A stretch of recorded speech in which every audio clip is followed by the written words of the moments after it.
and welcome back to my channel. So ngayon mga ka-fashionista, ito pala yung video. So by the way mga ka-fashionista, this is Jazzy Amo Kailing, your master fashionista. Dapat ganon.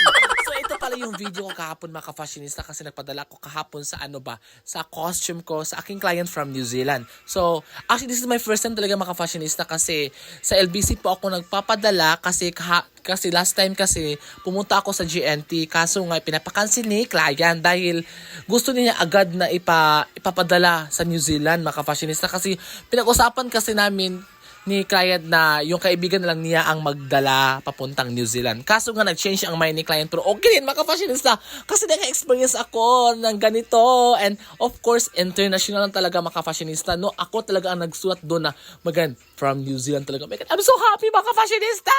Oh my God! Let's go!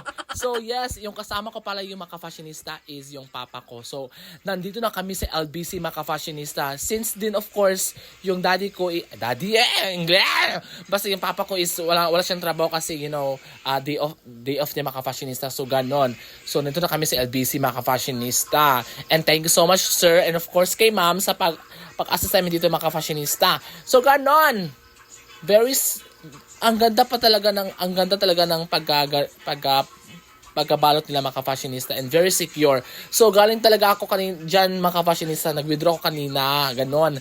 Kasi kulang po yung pambayad ko sa shipping fee kasi yung shipping fee is almost 6,000 plus, ganon. So yung dala ko lang talaga is 4,000 lang. Pero actually ang shipping fee is si client na po yung nagbayad mga ka-fashionista kaya no need mag-worry mga ka-fashionista, ganon. So nagbayad na ako mga ka-fashionista ko, ganon. So okay ng lahat. Kaya thank you so much for watching. Don't forget to like this video. And of course, follow me palagi kayong updated sa mga videos ko. Thank you so much for watching.